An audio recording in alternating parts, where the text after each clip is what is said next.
देखिए हमारी जो फर्स्ट यूनिट है, सेकंड यूनिट है एंड थर्ड यूनिट है, तीनों अच्छे से कंप्लीट हो चुकी है। देन अब बात आती है फोर्थ यूनिट की। सो फोर्थ यूनिट में हम क्या क्या पढ़ेंगे, क्या क्या टॉपिक है, क्या इंपॉर्टेंट है, क्या नहीं है, क्या हम किन चीज़ों पर हमें ज़्यादा फोकस करना है, किस तरह की टेस्टिंग होती है, क्या क्या टेस्टिंग के टाइप होते हैं, क्या टेस्टिंग का क्लासिफिकेशन होता है, और बहुत सारी चीज़ें हैं। यानी कि स्टैटिक टेस्टिंग क्या होती है, डायनेमिक एनालिसिस क्या होता है, unit test, black box, white box, क्या क्या टेक्निक्स होती है जो कि टेस्टिंग में यूज होती है।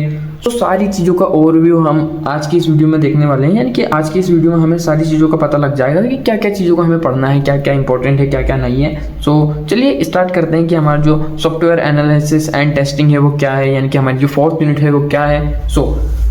सबसे पहला टॉपिक आता है software static and dynamic analysis, यानी कि static analysis and dynamic analysis. अब स्टैटिक एनालिसिस क्या होता है, डायनेमिक एनालिसिस क्या होता है। अब स्टैटिक एनालिसिस कुछ नहीं, जो हम यानी कि हमारा जो कोड है उसे एग्जीक्यूट करने के पहले जो एनालाइज करते हैं, टेस्टिंग करते हैं, उसे स्टैटिक एनालिसिस कहते हैं। एंड डायनेमिक जो एग्जीक्यूशन के दौरान होता है उसे डायनेमिक एनालिसिस कहते हैं। इतना डीप में नहीं जाते हैं, ये हम डिटेल में पढ़ेंगे। अभी हम सिर्फ टॉपिक देख लेते हैं, कोड इंस्पेक्शन। अब कोड इंस्पेक्शन क्या होता है वो हम देखेंगे। सॉफ्टवेयर टेस्टिंग क्या होती है, उसका पूरा क्लासिफिकेशन क्या होता है, वो सारी चीज़ें हम देखेंगे। Then fundamentals software test process के जो फंडामेंटल्स हैं उन्हें हम देखेंगे। टेस्टिंग लेवल्स, टेस्टिंग के क्या क्या लेवल होते हैं, उसमें एक डायग्राम होता है, वो भी हम अच्छे से देखेंगे। टेस्ट क्राइटेरिया, टेस्ट का क्या क्राइटेरिया होता है। Test case design, test case की क्या डिज़ाइनिंग होती है। टेस्ट ओरेकल हम देखेंगे। देन टेस्ट टेक्निक्स, टेस्ट की क्या क्या टेक्निक्स होती है। Black box testing and white box testing, यहाँ लिखा होगा ग्रे बॉक्स टेस्टिंग। हमारा जो वाइट बॉक्स है उसके बाद आता है ग्रे बॉक्स टेस्टिंग, यानी कि तीन तरह की होती है, black box testing, white box testing and grey box testing. And unit testing भी होती है। फ्रेमवर्क क्या क्या होते हैं, इंटीग्रेशन टेस्टिंग क्या होती है, सिस्टम टेस्टिंग क्या होती है, एंड जो और बहुत सारी चीज़ें हैं, यानी कि अदर स्पेशलाइज्ड ये क्या चीज़ें होती हैं। टेस्ट प्लान क्या होता है, टेस्ट मैट्रिक्स क्या होती है, टेस्टिंग टूल्स क्या होते हैं। यानी कि यूनिट वैसे टॉपिक वाइज अगर देखें तो बहुत बड़ी है, लेकिन ज़्यादा कुछ नहीं है, बहुत ही छोटे छोटे टॉपिक है जो कि हम बहुत ही इजीली कवर कर लेंगे।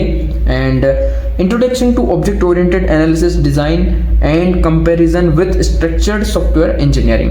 बस इतना ही टॉपिक है जो कि हमें फोर्थ यूनिट में पढ़ना है। एंड मैंने आपको पहले ही बताया कि ज़्यादा कुछ डिफिकल्ट नहीं है। अब देखिए टेस्टिंग में ओवरऑल करते क्या है, मैं आपको एकदम सिंपल तरीके से समझाने की कोशिश करता हूँ। देखिए हमने फर्स्ट यूनिट में देखा कि हमारी जो पूरी प्लानिंग होती है सॉफ्टवेयर की, उन्हें हमने देखा, एनालाइजिंग देखी, रिक्वायरमेंट गैदरिंग देखी। देन सेकेंड यूनिट में हमने देखा एनालिसिस। देन थर्ड यूनिट में हमने देखा कि सॉफ्टवेयर डिज़ाइन कैसे करते हैं।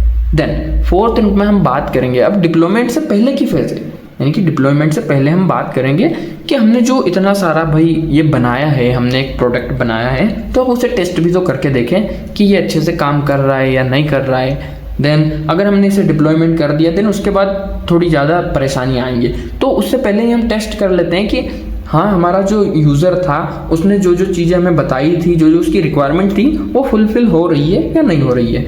बस उन्हीं चीज़ों को हम देखते हैं टेस्टिंग में, और इससे ज़्यादा कुछ नहीं है टेस्टिंग। आई होप आप लोगों को ये समझ में आया होगा कि टेस्टिंग क्या होता है, एंड यानी कि क्या क्या टॉपिक है, हम क्या क्या पढ़ेंगे। एंड टेस्टिंग तो हम डिटेल में पढ़ेंगे ही। Thank you for watching this video. मिलते हैं अगली वीडियो में।